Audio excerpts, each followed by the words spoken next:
What's up, Sabres Nation? Data here with episode 18 of the Buffalo Sabres Franchise Mode. Moving into year number 5, the 2023-24 simulation. We are coming off of our first Stanley Cup in franchise history as we swept the Colorado Avalanche a couple episodes ago. In the off-season last episode, we had a pretty uneventful time as we didn't make too many changes to our team. The only change to our forward core was the signing of Alex Chiasson, the power forward for our fourth line. And on defense, all we had was growth. Jake Bean up to an 86, Brandt Clarke up to an 82, Hayden Fleury up to an 83. Those were the only changes that we saw internally. Between the pipes, we have Linus Ullmark and Michael Hutchinson. They were dueling it out for who's going to be our backup. Of course, Thatcher Demko is our starter. Scratches, we have Montour here because we're still trying to figure out what do we do on defense. But before we get to that, I asked all of you in the last one, what did you do with your day with the Cup? There were a lot of good answers, just going through a couple of them. MVL1 2K7, spent a day in Atlanta at Magic City, then went to Queensbridge, stopped traffic. Best week ever. Let's go for another one. That sounds like a fun time. Justin Partika, you want to know what I did with the Stanley Cup? I gave it to Tampa. Nice guy. Gotta give it to him. But I'm just going to hop straight into the recommendations, the suggestions for this episode, because I don't want to make it too long where I spend 10 minutes just on the comments, because there were a lot of them. If I don't get to yours, just know that I definitely did read and consider it, and most likely I believe I replied to it. So our biggest question of all was, what do we do on defense? We have 2 spots for 3 players: Hayden Fleury, Brandt Clarke, and where is he? Brandon Montour. Brandon Montour, 29 years old, 83 overall, and 3 more years at $3.85 million. Hayden Fleury, 27 years old, 83 overall, 2 more years at $1.95 million. And Brandt Clarke, 82 overall, 20 years old, medium elite on his entry-level deal. So I think what we figured out was that Brandt Clarke has to play. There was a comment from Darticus29. He said, I would let Clarke sit down in the AHL, give him top minutes and guys to play with, and see how he does. Halfway through the season, gauge if him making the jump is worth losing Montour over for the playoff run. If you aren't comfortable, just play him in the minors the rest of the year and bring him up to be the 7th D in the playoffs and trade Montour in the offseason/draft. At first, when I saw this comment, I thought, no way, I can't put Brandt Clarke in the minors. But then I thought, actually, couldn't I? Just, there's teams that do that all the time. They have a good guy who can make the NHL, but they give him top minutes in the AHL instead. But then I came back to my better senses and I said, this isn't the real world. This is NHL 20. And in NHL 20, you have to go by their role if you want to have them grow. If Brandt Clarke is 82, top 6D, and I play him top 2 in the AHL, he could easily, let's say he gets to 83, 84, he's going to be top 4D. It's just going to be stunting his growth. So I came to the conclusion that I think we have to play Brandt Clarke. We were thinking about, do we trade him? And that seems like a resounding no in the comments. So now it comes down to, does Hayden Fleury move or does Brandon Montour move? Joel Leduc said that he would scratch Clarke for now until he grows a little bit more, similar to what the last comment was. Having an 82 overall guy as your 7th D-man is never a bad thing, and he'll get some playing time, I'm sure, with injuries. Next season, though, he'll have to be a mainstay, and then we talk about the power play. We'll get to that after, but he says play Puljujärvi and Skinner. They're just better players than, I believe it was Chiasson and someone else who was getting power play time. And I smell a repeat coming. Another great episode. Keep it updated. Love the videos. Thank you very much, Joel. Always a very detailed comment from him that I always look forward to reading. Sean Proctor says, your content is criminally underrated. Sean, I really appreciate that. Just glad that everyone's enjoying it here. I see this channel blowing up sometime soon. Hey, we'll see. NHL 21, who knows?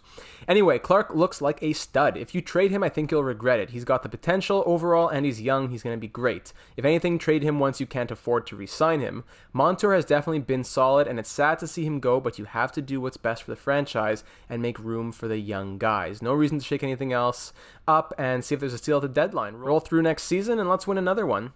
Our good friend Apo, once again, saying great vid as always. Thank you, Apo. Long comment talking about how the team looks good. He likes Chiasson. Wouldn't be surprised if Buffalo wins back-to-back cups. Talks about the power play.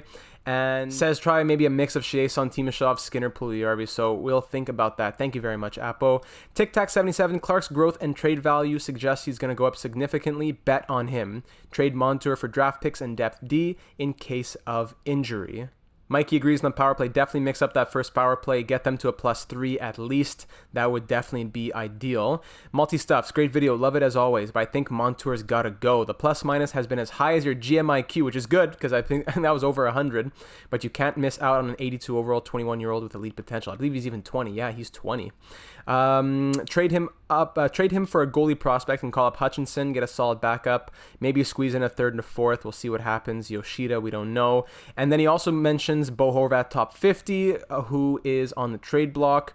Who knows? We'll see what happens. Great video as always. Thank you very much, my friend. MVL12K7 back now in another comment. You should keep Hutch as your backup. The top 9's good enough. Give the fourth line a chance. Defensive pairings, try Dahlin and Heiskanen with Bean, and then whoever doesn't play with Bean on the first pair plays with Jokiharju or Clark on the second, and then the third is whoever's left over. So quickly looking at how that would play out, if Jake Bean were to come to the top unit, it would give it a +1 with Miro Heiskanen, and Dahlin does keep a +1 with Jokiharju, but would Brandt Clark also give it a +1?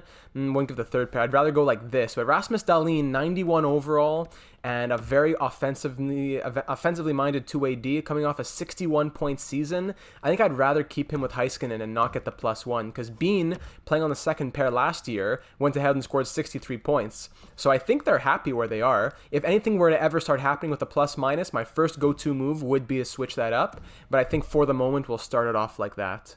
So it seems as though Montour is the odd man out. I don't think anyone really said to trade Hayden Fleury, but it was unanimous that Brandt Clark has to either, well, he has to stay on this team, but is he going to play, be a scratch, or go down to the minors? What I think I'd like to do is continue the experiment that we'd started in the preseason. Fleury and Montour, I'm going to give them maybe like 5 games at a time each, and I want to see who's doing better after maybe like, after they played 10 games each, after 20 games, both playing with Clark on the third pair. And I think we're going to be forced to make a move, like at the latest by the deadline, but definitely sometime this season. So I think that's going to be what we're forced to do. I'm going to start off the season with Brendan Montour on the third pair with Brandt Clark.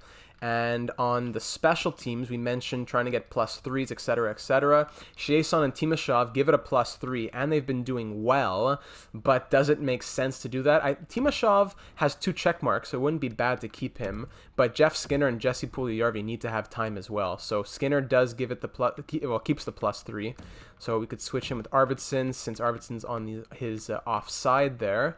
We could bring in Puljujarvi for Timashov. Does it keep the +3 if we were to do that? No, it goes down to a +1 because he's a sniper, not a playmaker. We could switch up to the first. Ooh, that's a +3/+3. If we go Reinhardt, Eichel, Puljujarvi, then Arvidsson, Cousins, Middlestat. Ooh, that's really nice. I don't think I can afford taking off any of these 6 guys in the name of Dmytro Timashov. So I'm sorry, Timashov. I think I'd rather keep the +3 than lose out. Can we get a +5? What can get me a +5? It's because Dahlin's not... what could get a +5? Could go... Oh, Jeff Skinner plus... Ooh, okay. Jeff Skinner +5 on the first unit. Does that make sense? Okay, how can I get a +3 on the second unit? Jake Bean and Rasmus Dahlin would be killers up there. Jeff Skinner would have a lot of goals going for him as well. Could I take out... I could probably take out Middlestat or Cousins. Cousins, 79 faceoffs, 81 faceoffs. Cousins only plays third line. He needs those minutes. Middlestat, though, is poised for a breakout season, coming off of a Conn Smythe and an 87-point year. So I don't think I can keep him out either. He'll definitely go center, though, by the way. Cousins can go there. This is tough. I could take out Puljujarvi at the point and put Timashov. And that restores... No, it does not restore the +3. Sorry, the +5. Wait, where'd the plus... Oh, it's only a +5. What? How come the wings have anything to do with the +5? Whatever. So Timashov does not give it a +1. So that's something to hear from you guys. If we do end up stopping at the deadline, I'd like to hear from you. And I'll also probably make changes throughout the season as things go on. Do we go +3/+3 or +5/+1? I'll keep +5/+1 for the moment and see how that goes. The penalty kill played well, but I think I'm going to change it up a little bit. I'll keep Jankowski out there, but I want it to look a bit more like this. There you go. Eichel, Jankowski, Cousins, and Chiasson, since they both fit. Heiskanen, Jokiharju, Dahlin, and Clark will try. Those lines are out. 3-man PK, whatever. You know what? I'm going to actually swap Dahlin and Heiskanen and then put Jack Eichel up top here. -2, whatever. Do what you got to do. Goalies. So, of course, same thing with the goalie situation. We spoke about there were some comments about trade Ullmark and just keep Hutchinson, or even just get someone better altogether. I think we're in a very good position right now where we have a good goalie, a good starter, and 2 great backups. So if there's ever an injury, I have no issues there, and Michael Hutchinson will be our man. Once we trade our 7th defender, then we'll end up calling up Kyle Wood, and he'll be our man back there. Currently 6'7", +5 in that top unit down in Rochester. We have Harley and Hicketts, who are both good prospects growing. We have Perceau, Sophilis, Delandria. We have, that's pretty much it for the prospects that we're really looking at. So I think we're good to go with those lines like that. Here they are. Not much change from last season that got us a Stanley Cup. We'll be experimenting with Montour. Ullmark and Hutchinson both did a great job in the preseason. They both get to keep their position on this team. Neither of them will be traded at the moment. I'm actually going to go ahead and also put Montour and Fleury both on the trade block, so that any interesting offers could also come our way. So I'll keep Ullmark on the block because he's probably going to leave eventually. Because if I had to project next season's goalies, probably Michael Hutchinson's going to be our backup next year, because Ullmark at 83 overall is going to want something like 2.5+ million, which I won't probably have for a backup when I'm giving out big money to guys like Mikael Arvidsson. So I'll go ahead and put, Yoshida on the block as well. Actually, not Yoshida. I'm going to just put, where is he? I'm just going to put Montour, Fleury, and Ullmark. There we go. Classic. The wants never say draft picks. I don't know why. There we go. I want draft picks and whatever. The wants, just keep them as whatever. The teams will send me what they want to send me. So let's kick this season off. We are in our cup defense. The scouts are out. The lines are ready. We're at KeyBank Center up against the Nashville Predators. Game 1, Year 5. Poised for another deep run after a historic season last year, in the season and postseason wise. So first period, first shot of the game goes in, I believe. It was Puljujärvi and Malcolm Subban and Sam Reinhart as well. Second period, 2-1. Victor Arvidsson scores on Demko. We're up 2-1 here in the third period. Power play Nashville. Colton Sisson scores on the power play. Our penalty kill gives it up right there. A power play of our own that does not yield anything. Our penalty, we always got to keep we have to keep a close eye on the special teams.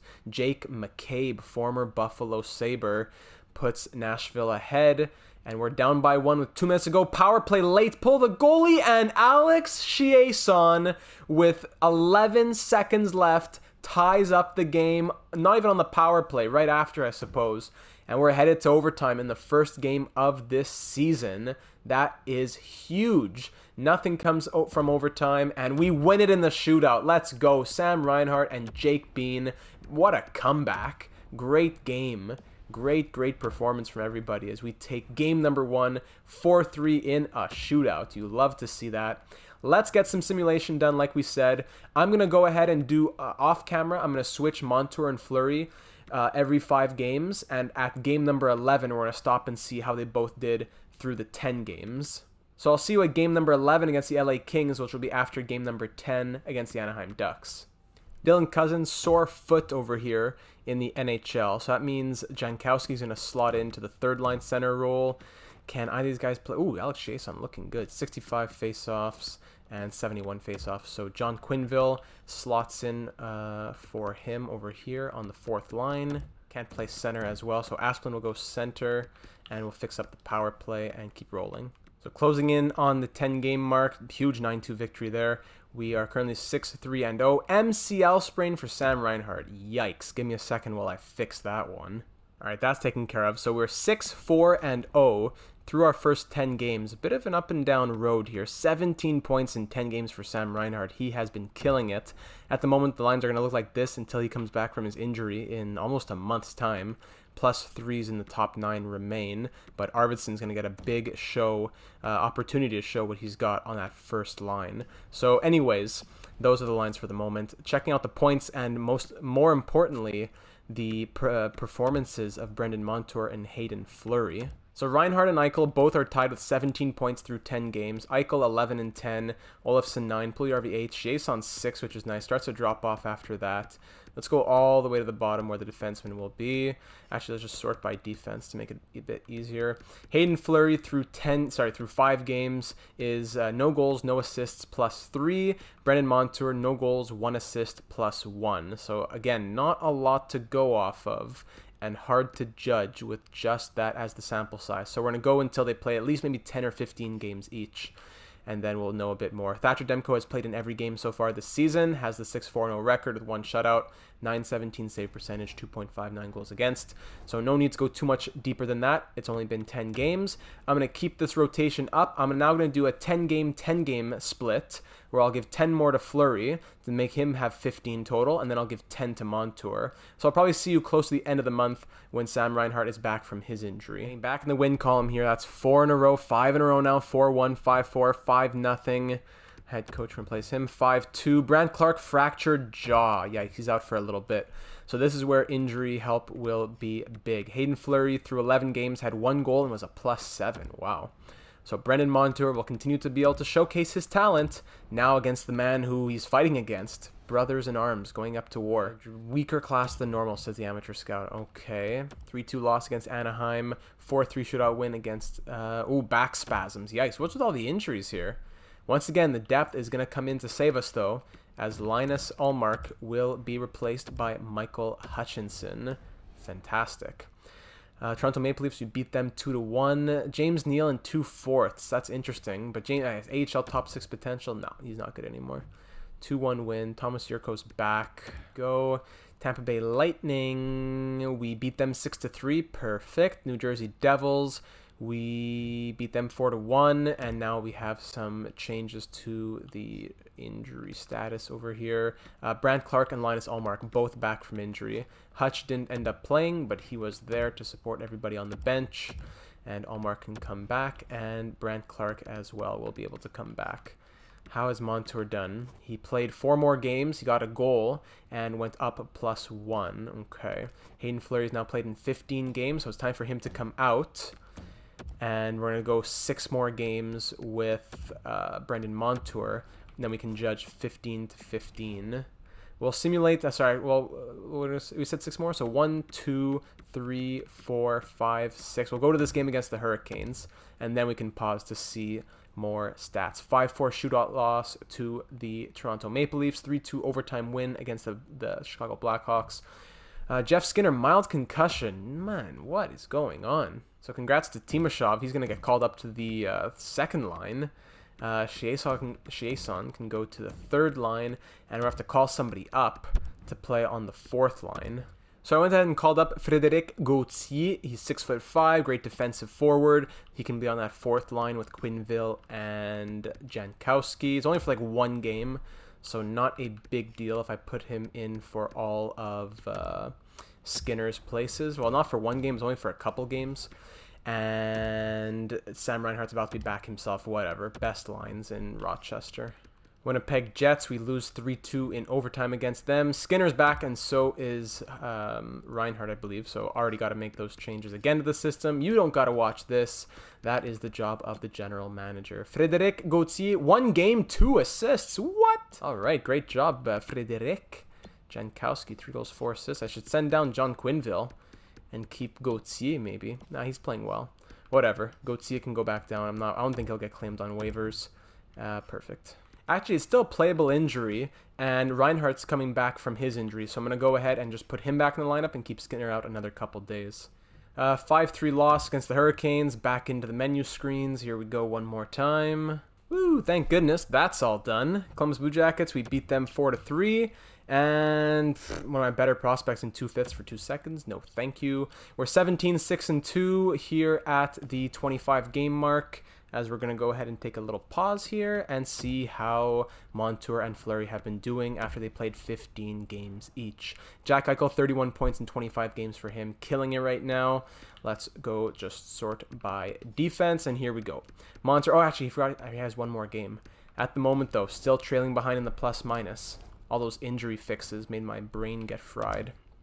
So simulating this game, come on menu screen, simulating this game up against the Carolina Hurricanes at home, 1st of December, 2023. Get your advent calendars out, get your Christmas trees up. Cousins opens it up with a goal, and then we let in 3 right away. Great, down 3-1. Second period, there we go. 3 of our own, Reinhart, Dahlin, and Eichel. We're up 4-3 here in the third period. Shots were tied at 20 heading into the final frame. Power play killed off. Well, ours was killed off, and then theirs was killed off. A little bit of Christmas joy handed back and forth, holding on to the 1-goal lead with about 5 minutes left to go. I'd love a Brandon Montour goal right now. Miro Heiskanen, though, a different defenseman who scores on Calvin Pickard as Peter Mrazek got pulled, and we'll take that 5-3 victory with big smiles on our faces every day of the week. Now we can go ahead and see a true depiction of those 15 games between the two defensemen. I think that Hayden Fleury has the edge right now. Love Brandon Montour, but I don't know. Does he really have that much of an edge? He has 2 less points, but 4 more plus minus. Should I really be caring about plus minus that much? Or is it still not enough of a sample size? Maybe we really do push it up to the trade deadline and see. Man, I think we're just going to have to keep going. I do like Fleury. I give Fleury the slight edge at the moment. Going into this episode, I was giving Montour the edge, and I thought Fleury was going to be the one that we had to move.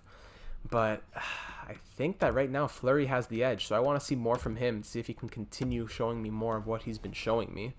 Meanwhile, speaking of money and all these contracts and things that we have to keep track of, let me look at expiring deals here. Arvidsson does not want to extend. Cousins does. What would he be asking for? 4 years, 4.6.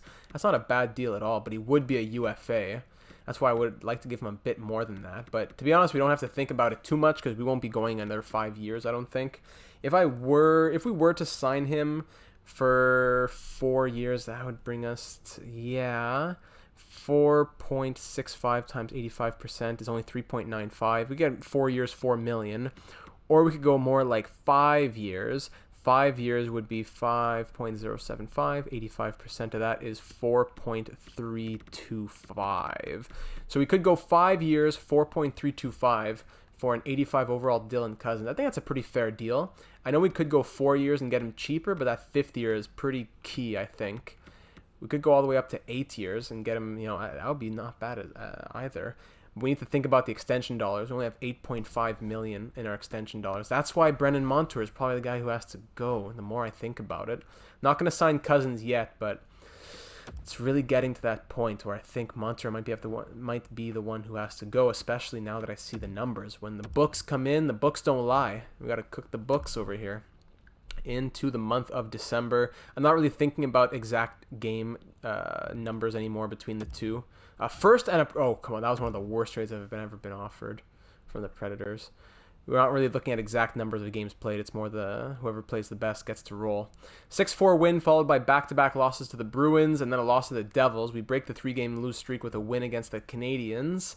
Fleury at a 7th for 2 seconds, and Eric Johnson with 2 years left at $4.5 million on his deal. That is shameful, Joe Sakic.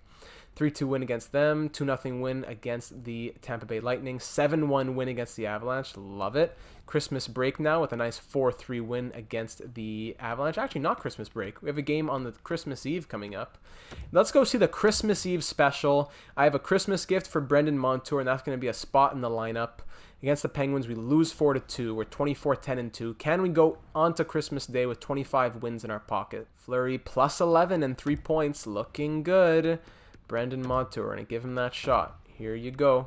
Take it and run with it, my friend. Christmas only comes once a year, and I want you to do something magical. Let me sprinkle Santa's magic dust on you. Here against the Islanders. Come on, show me a Christmas miracle. First period, 1-0 Islanders. Second period, 3-2. Eichel, Middlestat, and Cousins. Pulock scores for the Islanders. We're up 3-2, but down 28-18 in the shots. 3 big goals that were unanswered until Pulock scored 3 consecutive goals. That really put us back in the driver's seat for the moment. But still, only up by 1. And there's Ryan Pulock, second of the night. He wants a Christmas miracle of his own. 3-3 halfway through this period. Shots 34-23. The moment and Eberle extends that lead, and Pajot makes it 2 now with a power play goal of his own. But Puljujärvi says, Merry Christmas, I'm still here. And Casey Middlestat says, do you believe in Santa? Because he sprinkled me with his dust before this game. Oh, we got to go see Christmas Overtime. Christmas Eve. Santa's going to be coming any minute. The kids are waiting at home. Finish up this game. Eichel and Barzal here at the faceoff dot. 5-5 game. We were down 2-1, then up 3-2, then we were down 5-3, and now it's 5-5. So both teams got to score 3 goals of their own, 3 in a row, after being down by 1, which put them up by 2, but both teams blew that 2-goal lead, and now here we are in overtime. Reinhardt, Dahlin, let's go Dahlin, easy save for, oh, Reinhardt didn't make it through traffic, and now a power play, what? Hooking, who's in nets for the Islanders? I didn't quite see. Eichel, 2 minutes for hooking. Let's see it right here. Ah, what are you doing? On his old friend Rasmus Ristolainen to boot. Come on, Jack. Where's your Christmas spirit? Montour, there it is. That's what we like to see, Brendan Montour. Great clearance. In the interest of keeping this episode shorter, and this isn't a playoff game, I think I'll just keep it to the highlights in this one. Here's Eberle. Barzal, and there's the highlights. There's the highlights. A big lump of coal in Thatcher Demko's stocking as he lets in 6 goals on Christmas Eve. And, oh, you know what? Some coal for Jack Eichel as well. Wasn't too impressed with that penalty he took. Shots were 40-31 in this one. We got outshot badly. Well, not badly, but by 9 and 40. Come on. Casey Middlestat, 2 goals and an assist. That's all right. Merry Christmas, everybody. I'll see you after the break. All right, we're moving into the month of January now. January 2024. What a time to be alive. Against the Capitals here. Then we have a game on New Year's Eve. Look at that, eh? We have a game on Christmas Eve against the Islanders, and then New Year's Eve against the Islanders. Against the Capitals, hold on. What are you talking about? Against the Capitals, I don't even know what happened. We shut out the Islanders 4-0. We beat the Flyers 5-2. We lost in a shootout to the Capitals. Okay. Hayden Fleury and a 4th for a 1st and a 4th. Interesting, from the Flames. Keep that in mind. Edmonton Oilers, we beat them 6-2. Come on, a 2nd and a 4th for a 3rd and a random guy. Who makes deals like that? Blackhawks, we beat them 5-2. New York Rangers 2-1 in overtime. We might as well keep on going. No reason to stop. Let's move into the month of February, because once it gets to the deadline, then we're going to have questions. We're going to have to look around the entire NHL. I would like to go... Oh, wow. Back-to-back shutouts, 5-0 and 3-0. I would like to go through the entire season and just be able to get this series, as much out of this series as possible before NHL 21 comes out. But I have to be true to this series, which is making sure that all of you have your say in what happens with this team. So Yoki Haru is out with injury. Brant Clark's up to an 83 overall. He's going to play with Jake Bean. See, now he's already listed as a top 4D. He can't be playing in the minors. We have to always be thinking about growth. In the real world, it would make sense, but not in the NHL world. Brandon Montour, 26 games, plus 10, 6 points. Fleury, 25 games, 3 points, plus 11. The plus-minus. Now Montour is really making it tough for me because his plus-minus is thriving. 2-1 win against the Blues. New York Rangers, we win 5-4 in overtime. Then we lose 3-2 in overtime to the Dallas Stars. LA Kings are a terrible team. We barely squeak out a 7-6 victory against them. Yoki Haru's back after the All-Star break here, so we'll slot him back in. Hayden Fleury plus 15, Montour plus 12. I'm going to give Montour some more time. Brant Clark's already back up to an 84 overall. See, already I'm having a tough time. Forget playing Montour and Fleury over Clark. I have a tough time playing Yoki Haru over Clark. They're both 84 overall, but they're both listed as top 4D. I can't very well take out Yoki Haru from the top 4. He's playing very well with Jake Bean. I can't do that, but that's really something to think about. Next year, the third pair could be Yoki Haru and one of Montour or Fleury. Now in the month of February, where decisions are really going to have to be made. New Jersey Devils, a lot of offers coming in from a lot of teams offering me picks here. We shut them out 5-0. Love it. Tampa Bay Lightning, we beat them 4-2. A 1st and a 2nd for a 2nd, a 2nd, a 5th, and a depth player. Why would I do that? Why would I ever conceivably do that? Oh, man. The team's doing very well. The season is going well thus far. Florida Panthers, 6-0 loss. Yikes. Vegas Golden Knights, 8-6 loss. Woo! We let in 14 goals in 2 games against 2 bad teams. Well, Vegas is a bad team. I'm not sure about Florida. Okay, Florida's a good team. Vegas is a bad team. New York Rangers. Getting close to the deadline now. Deals are going to start happening around the league. Ty Dellandrea is back in Rochester. Speaking of Rochester, got to see how's Kyle the Man Wood doing on that first unit with the +5. 3 goals and 19 assists. Really? Call this guy an offensive defenseman. 22 points in 50 games for the unit himself. Love it. Bob Zacharias for fourth for first and fourth. No. 3-1 win against the New York Rangers. Win number 40 against the Lightning. What do you say? Predators fire their head coach. And win number 40. There it is. Big trade of some picks and prospects there. Whatever. 5-1 win. 40, 12, and 5. We're looking great. This record is unstoppable. Like, I know we're talking a lot about the third pair D, but talk about all the scoring, all the great goaltending, aside from that 6-0 and 8-6 loss, that we're seeing. A first-round pick for Jordan Staal and Colin Miller. Are you serious? That's what gets you a first-round pick these days? Kovalchuk, no. 4-2 win against the Predators. We might as well go all the way up to the deadline because I don't need to stop. We're on a great winning streak here. 1, 2, 3, 4, 5 games right now, minus those 2 losses that we had. There was another couple of wins right before then as well. Everyone wants my first-round pick for some reason. Not going to happen. 9-1 win against the Penguins. 6-5 win against the Flyers. I want to do 2 more games with Fleury instead of Montour. Is that Jack Eichel already at 82 points at the trade deadline? A point per game in a regular season already by the trade deadline. So Brandon Montour, 3 goals, 6 assists, +16. I'm going to take him out. That's the end of his experiment. Hayden Fleury's going to get 2 more games. And then we may have to decide, or we just keep on rolling through the trade deadline. We don't need to make a deal right now. It could be at the draft. 3-2 loss against the Sharks. And then once again against the New York Islanders on the eve of a big day. We play against them. And we beat them 11-6. How's that for a shaming? But we did let in 6 goals. Jack Eichel, 86 points in 63 games. Sam Reinhart, 71 points in 49 games. Everyone's killing it. Only 2 players above a point per game, but doesn't matter to me. Everyone else is doing fantastic. Maybe not career numbers for some guys, but Timashov looking great as well. Jake Bean, not as good as last season, but still great. Chiasson, 30 points down on the 4th line with a penalty kill as well. Let's just sort by defenseman. Here we go. Brandon Montour and Hayden Fleury. Hayden Fleury, 10 less games, 4 less points, and an extra +3. Brandon Montour, conversely, 10 more games, 4 more points, 3 less in the plus-minus category. Brent Clark killing it at a +22. Oh, man, this is really tough. I don't think I can decide a trade. I don't think we can do one. And to be honest, maybe I don't even need to stop this episode.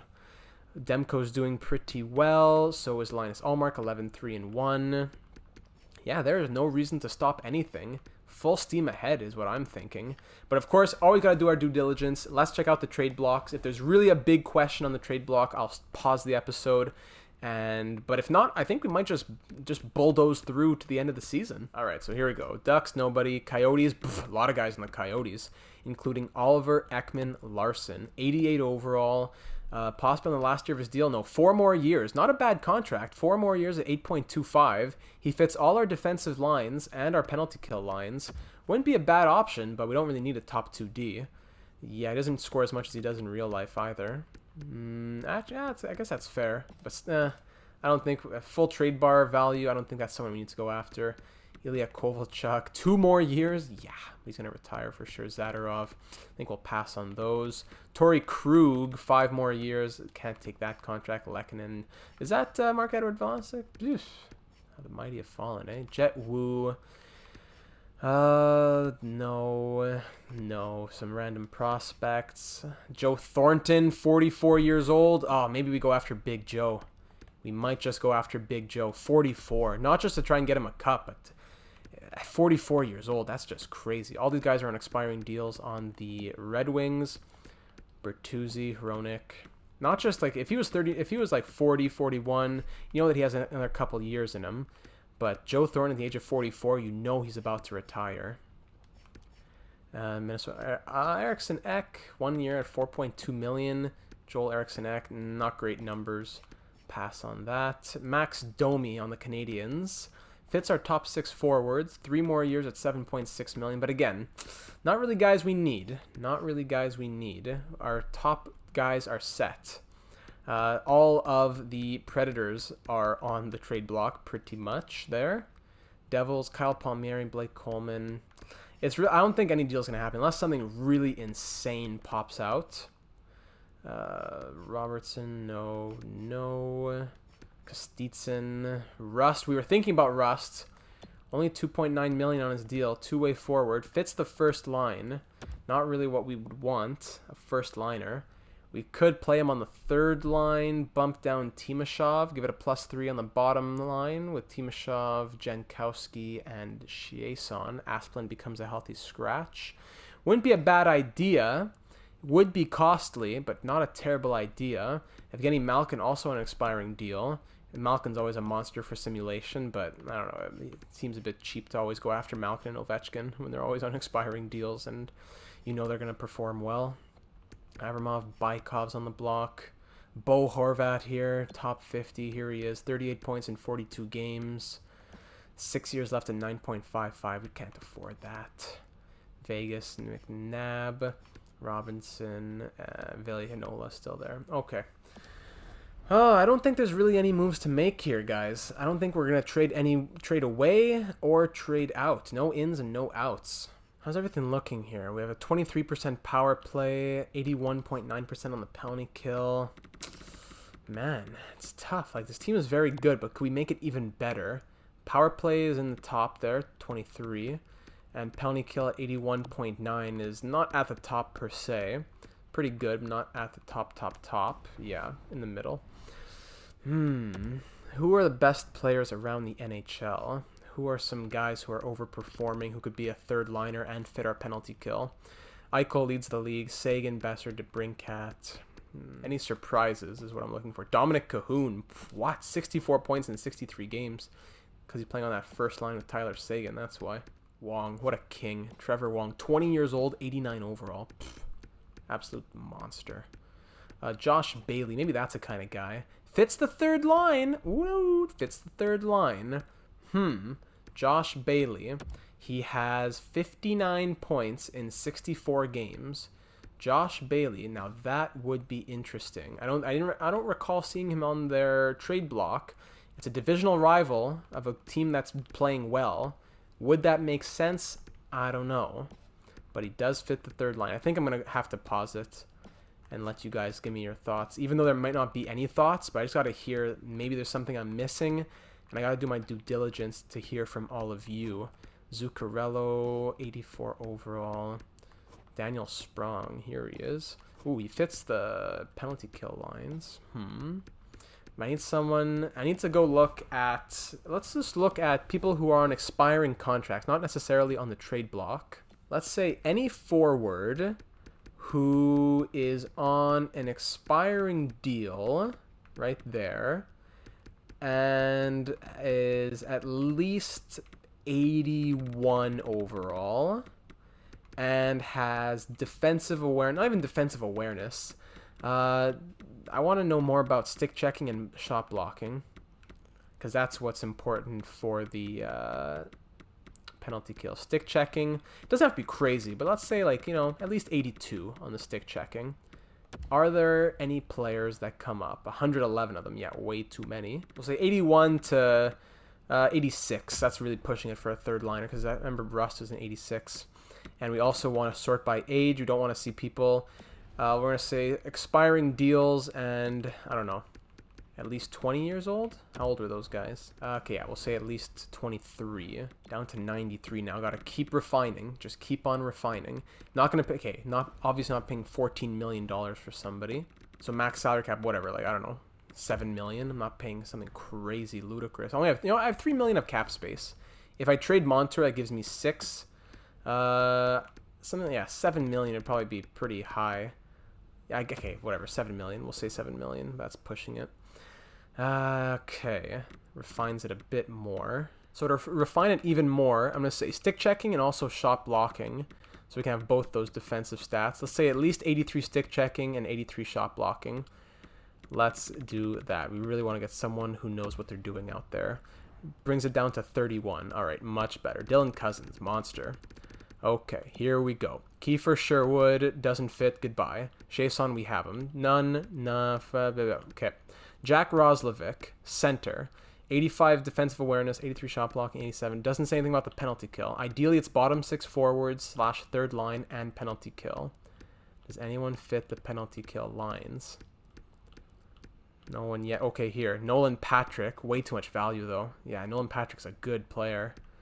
We're not going to be able to get Nolan Patrick. Fits the third line and all penalty kill lines. Forward line 4. Now we're getting too high in the trade value. Got to go back down. Bottom 6 forwards lines for Jake Leschyshyn. 82 overall. No one really fits the penalty kill, which is not ideal. Connor Brown, bottom 6 forwards. Maybe you guys saw something that I didn't. You could go more slowly through the video and try to see. Connor Brown would be a good third liner for us. Same with Brian Rust. Brian Rust fits forward line 1, though, not ideal, but great defensive stats. Forward line, Kirby Doc fits the third line. We don't need. Oh, here. So Sammy Blais is the only one who fits bottom 6 forwards and power play and penalty kill. But Sammy Blais is a very highly sought after player. 27 years old, 85 overall, making only 3.7 million. Doesn't have a great plus minus, but fantastic stats here, individual stats. So I don't think Sammy Blais would be a possibility unless we're moving a piece like Yoshida. And that would really be making a push for the cup, but I don't think we need to make that push because we're already looking pretty good. So I guess that's pretty much it. If we go to the trade finder, just look at once again an idea of what these guys would get for us. Brendan Montour on the open block as of the trade deadline here in 2024. Seems like it's going to be a few offers. It's still loading. Yeah, 43 offers, man. So we get a first round pick, a first, a fourth, and a prospect, 2/3 and a prospect, second, fourth, and a prospect, third. So or a good prospect from the Avalanche there. Pretty much you can get a good prospect, a pretty decent prospect, and a low pick, a first and a third and something else garbage, 2/3 and something else garbage, a second, a third, and a random prospect. Philip Broberg, a fourth and a sixth, a first straight up from the Panthers. Yeah, there are some good offers here. Palmieri, Coleman, Chris Kreider, a second, Senators first, Zaitsev, Brown, Tatar, first and a third. Man, there are a lot of offers. Malkin, a third and a fourth for Brendan Montour. 2 seconds from the Blues with Goldobin. Boy, Abramov, a lot of offers from the Leafs. Okay, so that's Brendan Montour. We could pretty much get a first plus and or a prospect for Brendan Montour. If we were to trade Hayden Fleury, I would assume that it's going to be somewhat the same, if not identical. Something like 40 plus offers with lots of picks and prospects. And 51. So yeah, pretty much all the same things. If you notice anything different, you can pause, but I think it's pretty much all the same offers, plus or minus a couple. Yeah, man. I think the Canucks are in on it now. Shattenkirk 2/3, Tyler Myers and a third, Robinson from the Capitals straight up. Yeah, so that is, man, definitely a lot of options for us right there on defense. So we need to think, do we wait until the draft to make a move like that? Or do we make the move at the deadline here, since it doesn't seem like both of them will be needed, unless we want to keep them for injury depth? Do we sign Dylan Cousins right now? Of course, his demand goes up, even though his overall has remained the same. His demand continues to rise, so I'm thinking we don't even... do we sign Dylan Cousins? Realistically, we don't have many seasons left, so I could just give him a couple years, keep him as an RFA, and then extend him as an RFA again. So probably a 2-year deal at the low 4 millions would be more likely to happen. I could resign Timashov as well for 2 years at 1.8 or so, which would be nice. And Arvidsson's not going to want to resign at the moment, but he will later on for something like 8 million. So let me know your thoughts on that as well. So in the next episode, we'll possibly make some deals as well as some contract extensions, go ahead and finish off the season, clean up all the stats, and then a week from today, we'll head into the playoffs here in year number 5, looking to make our first Stanley Cup defense. So thank you so much for watching. If you're new to the channel, be sure to subscribe, as well as follow on Twitch, link in the description. Tomorrow night on Thursday, October 1st at 8 p.m. Eastern, we'll be doing another Franchise Mode Challenge live stream. If you want to tell me what challenge you'd like to see, either leave leave that in a comment or go tell me on the Discord server. Link to the server is also in the description, or you can even tweet me. Link to Twitter also in the description. So once again, thanks so much for watching. Looking forward to hearing all of your suggestions, if there are any, unless we just keep this team as is moving forward. And I will see you in the next one.